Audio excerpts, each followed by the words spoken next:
નમસ્તે મિત્રો, મજામાં છો ને? આજે આપણે એક સરસ મજાની વાર્તા જોવાના છે અને વાર્તાનું નામ છે શિયાળની ચતુરાઈ. વાર્તામાં કોણ કોણ છે? શિયાળ.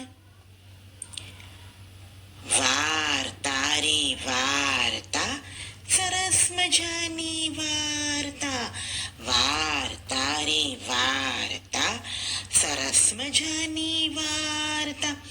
સૌને ગમતી વાર્તા, જોવાની મજા માણતા. વાર્તા રે વાર્તા. તો ચાલો જોઈએ ચતુર શિયાળની વાર્તા. એક હસમુખપુર નામે ગામ હતું, જેમાં ઘણા બધા લોકો રહે. લોકો હસતા, રમતા અને આનંદમાં રહેતા, એકબીજાને મદદ કરતા. એ ગામમાં બધા જ લોકો ખૂબ જ આનંદિત. એક દિવસની વાત છે. હસમુખપુર ગામમાં એક શિયાળ ક્યાંકથી ફરતું આવી ગયું. શિયાળને બહુ ભૂખ લાગી.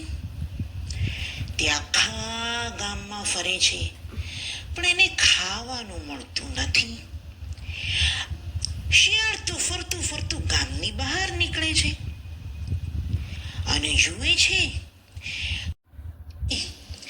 તો ગામની બહાર ઘણી બધી દ્રાક્ષની વાડી.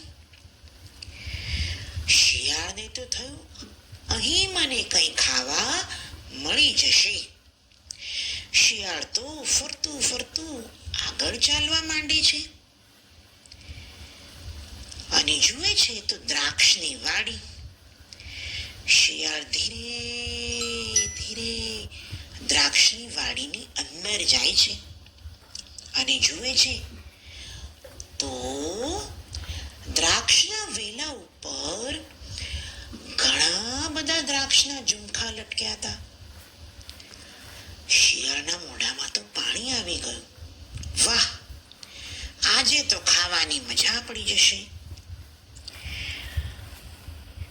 શિયાળને થયું કે દ્રાક્ષ ખાવાની મજા તો પડશે, પણ દ્રાક્ષ તો વેલા ઉપર ખૂબ ઊંચી લટકેલી છે. હું કેવી રીતે ખાઈશ? તેણે એક યુક્તિ કરી. ધીરે આખી વાડીમાં ફરતા તેણે જોયું કે બધે જ દ્રાક્ષ લટકેલી છે. શિયાળે તો કૂદકા મારવાનું શરૂ કર્યું, પણ દ્રાક્ષ મોઢામાં આવતી નથી. શિયાળને થાય છે, આ દ્રાક્ષ તો ખાટી લાગે છે. થોડી વાર રહીને શિયાળ ફરી વિચારે છે, ના, મારી હિંમત હારવી નથી. મારે કંઈક યુક્તિ કરવી જોઈએ. દ્રાક્ષ તો મારે ખાવી જ છે. ત્યાં એની નજર વાડીમાં પડેલા એક ખાટલા ઉપર ગઈ. એને થયું કે જો હું આ ખાટલા ઉપર ચડીને કૂદકો મારીશ તો મારા મોઢામાં દ્રાક્ષ આવી જશે. એટલે એ તો પલંગ પાસે ગયા.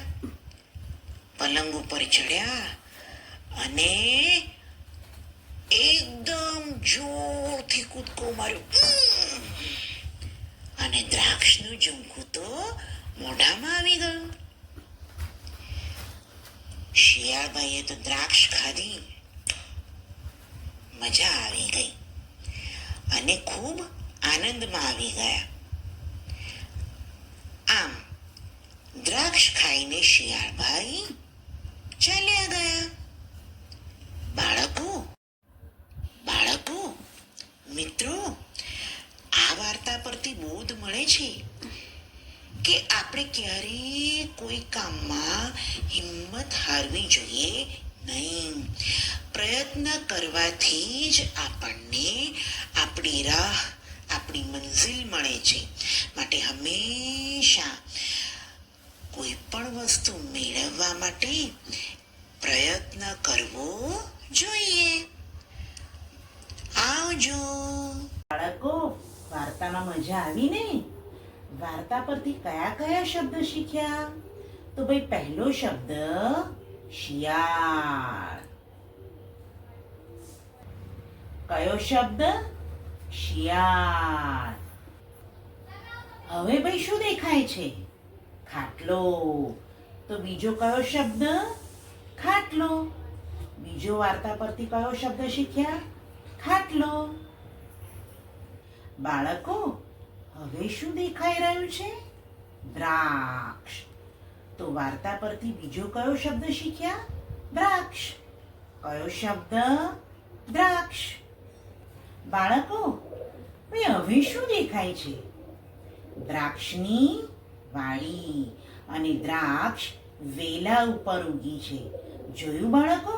તો કયો શબ્દ શીખ્યા? દ્રાક્ષની વાડી. કયો શબ્દ? દ્રાક્ષની વાડી. ઘના, ઓ ઘના, ક્યાં ગયો? આ રહ્યો. ઘના, ક્યારની તને બૂમ પાડું છું, દેખાતો નથી. અરે, હું તો અહીંયા જ હતો. સાંભળ, આરજીબી કિડ્સ સોંગ અને સ્ટોરી ચેનલને તે સબસ્ક્રાઇબ કરી? અરે, મેં તો કરી, તે કરી?